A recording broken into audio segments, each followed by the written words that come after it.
This podcast encourages and empowers you to create your own unique real story, develop your own unique real statement, and discover your own unique real self. The power is yours. Good morning, John Gora. How are you doing on this wonderful, beautiful morning? Good morning to you, Angel. I'm doing so good. I'm great. We thank God for the bright day that we have. It's afternoon here from Bahrain. Oh, that's amazing. Yeah, you're the first person I'm speaking to from Bahrain. So definitely super thankful for you coming on and having a conversation with me. Tell us which of your talents is responsible for us connecting at this specific time in history. Yeah, I've been around and about beating drums for a connectivity which is of kind of unity and peace across the world, which is termed as One Nation. So, if you follow me mostly on most of my posts on social media, and also most of the interviews or shows that I attend, I talk much of One Nation, and it's what a talent I have that was inborn in me to unite people, to bring people together, to lead them towards oneness and togetherness. Angel. So, where did the inspiration come to do that? The inspiration is all about the past life that we've been through. It's been a kind of a mixed a life with a mixed reactions and mixed happenings.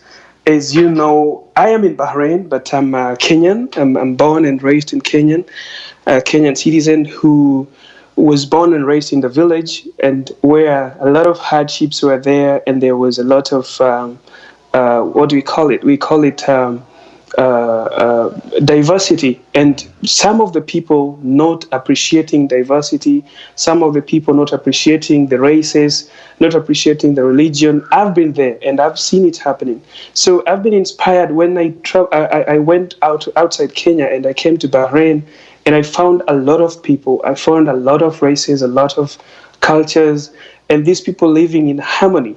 So I am doing this to send a message back home that there is hope, there is unity, and there is that togetherness. The past are gone and we have to forget it and start straightening our path to see a united family. One person. We don't want to see people divided in those cultures, the race, the color, the languages. We want to speak one nation and we want to speak togetherness. So that's where my inspiration comes from. The kind of life I led, a life where people think that there is a racism overpowers or overrides the world.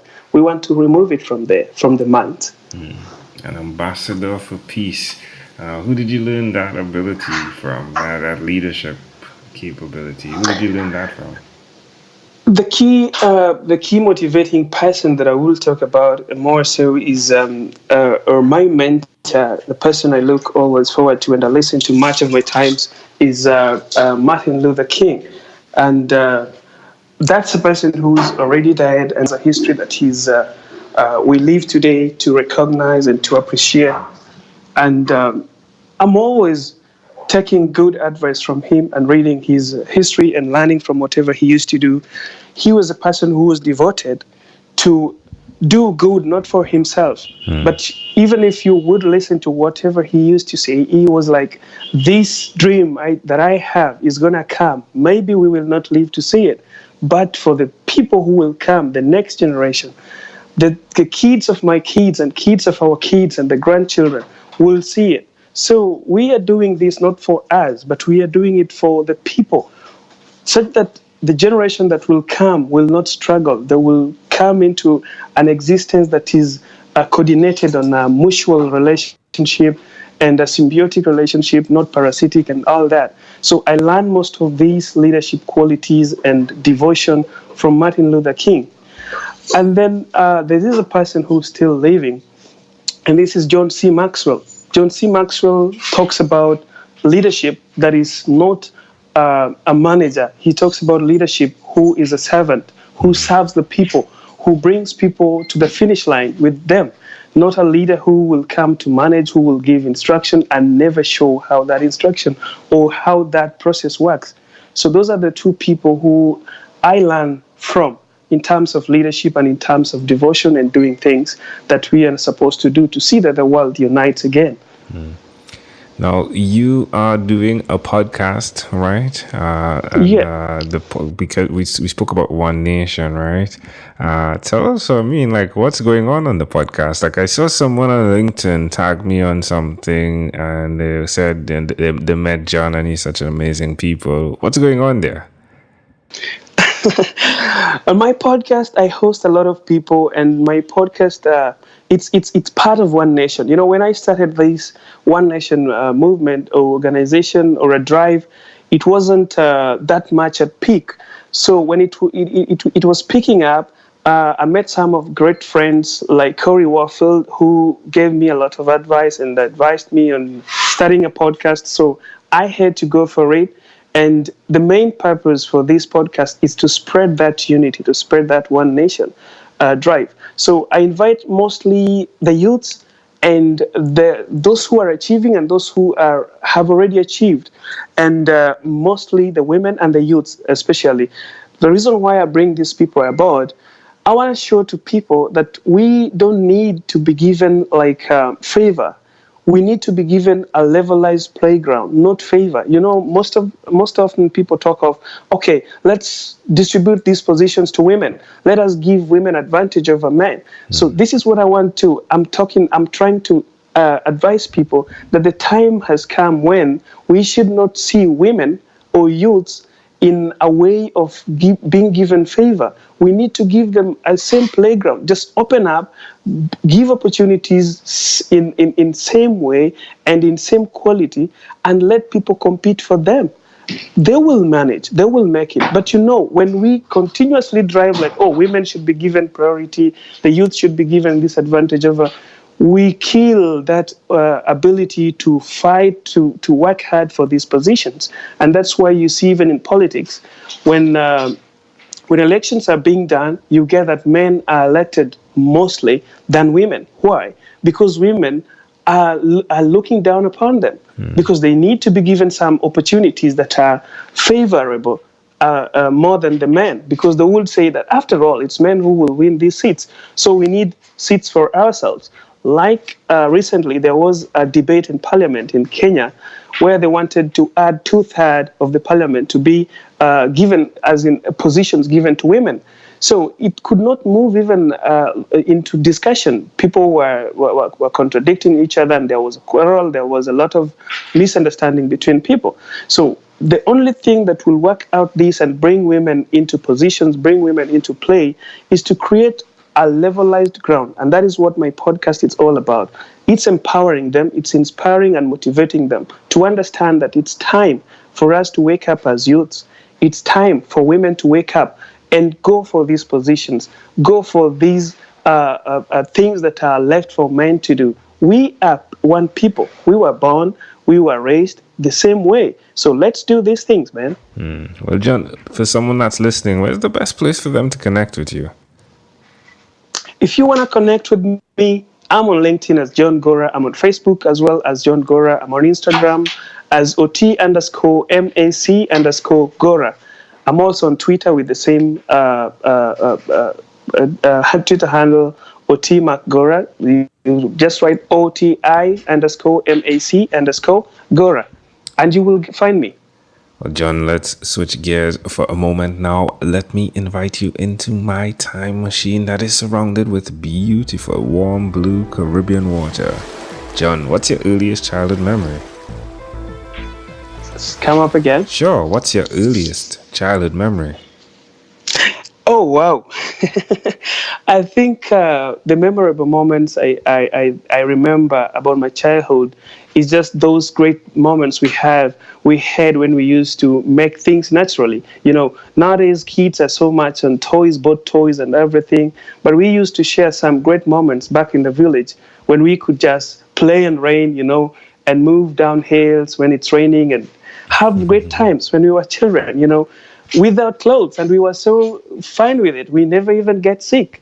those are the fun moments. I always look back and try to see the world today, and I see kids missing a lot, How old were you in that memory?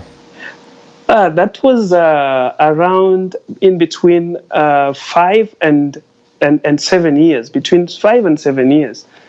How do you see that memory connecting to who you are today, John? Basically, what it connects to is working for things. Because, recently the last post I made on LinkedIn was talking about how opportunities are there for us more than we need. But people are not seeing the opportunities. People are always seeking for opportunities while the opportunities are within us. Like I've told you, we used to dance in rain and use clay soil to make toys. We used to make it ourselves. We never bought. We never bothered our parents to buy us toys. We used to do it alone. So we created opportunities for our plays to be interesting. We never waited for somebody to bring. We never cried for them. So that kind of life that we lived that time has inspired me to go for things, to create opportunities as little as it would look, but at least have something that you have created for the world to see, for the world to also get at least something like to improve the world and improve your life, your living standards as well. Love it. Yeah, love how you connected it. If we fast forward to when you were 12 years old, what was your favorite song? Yeah, this was a song played by Kofi Olomide Loy. It was something wow.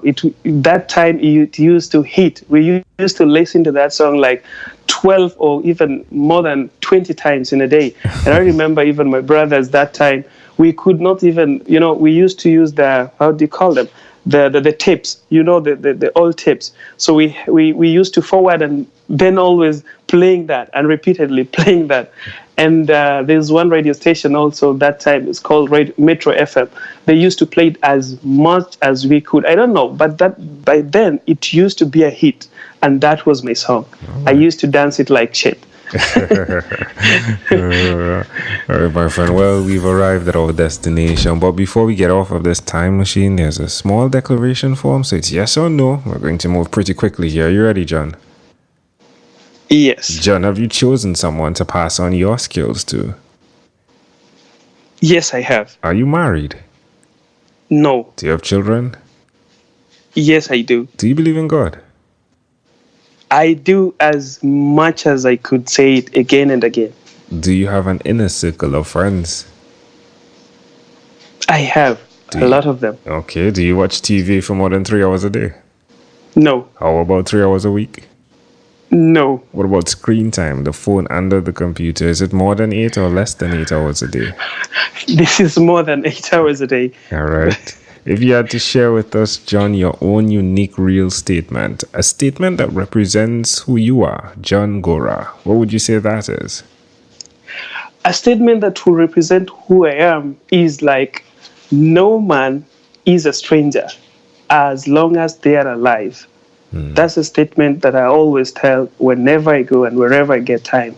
It is a personal thing that I hold, that no one is ever a stranger as long as they are alive. Love it. Well, John, this was such a great pleasure, my friend. Before you leave, is there anything else you'd like to share with our amazing audience? The only thing I would like to share with your audience is that let's beat the drums of unity. Let's beat the drums of oneness and love across the world. Let us start it from where we are. There's no any other time that we will have to bring this world to what we need, because a change is never done by the next person. It is done by you. And whatever you need, you are the only person who has that important time, opportunity, and strength to get it. Love it. Again, John Gora, thanks for passing by. Thank you for being on what is inspired by 12-Minute Convos with Angel Jones.